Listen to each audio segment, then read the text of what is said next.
మా చెల్లిని ఎత్తనాం. ఆహా, మరి నీ కాబోయే పెళ్ళం పెళ్ళెప్పుడో? లవ్వా అరేంజ్డా? Love arranged. అంటే ముందు మేము లవ్ చేసుకుంటాం, ఆ తర్వాత మా 2 నెలల్లో పెళ్లి అరేంజ్ చేసుకుంటారు. మరి అమ్మాయిని చూసుకున్నావా? చూస్తున్నాను. ఆ పని మీద ఉన్నానక్క. పోనీ అమ్మాయి ఎలా ఉండాలో చెప్పు, మా వాళ్ళలో ఎవరైనా ఉన్నారేమో వెతికి పెడదాం. తను నవ్వితే చందమామకి సొట్టపట్టేట్టుండాలి.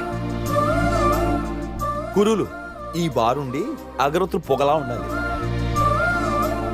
నేను చెప్పే మాటలు వినే ఆ చెవులు సంఖల్లా ఉండాలి. నన్ను చూసే ఆ కళ్ళు నక్షత్రాల మెలిమెల మెరవాలి. చేతులు మునక్కాడలా, కాళ్ళు పట్లకాయల్లా ఉండక్కర్లా. రావులమ్మా, ఊరుకున్నా. మరి కట్న కానుకల విషయాలు? అతను అడిగే క్వాలిటీస్ అన్నీ ఉన్న అమ్మాయి కావాలంటే అతనే ఎదురు కట్నం ఇవ్వాలి. నేను ఎప్పుడో రెడీ. ఇంతకు మీకు కావాల్సిన అమ్మాయే కదా.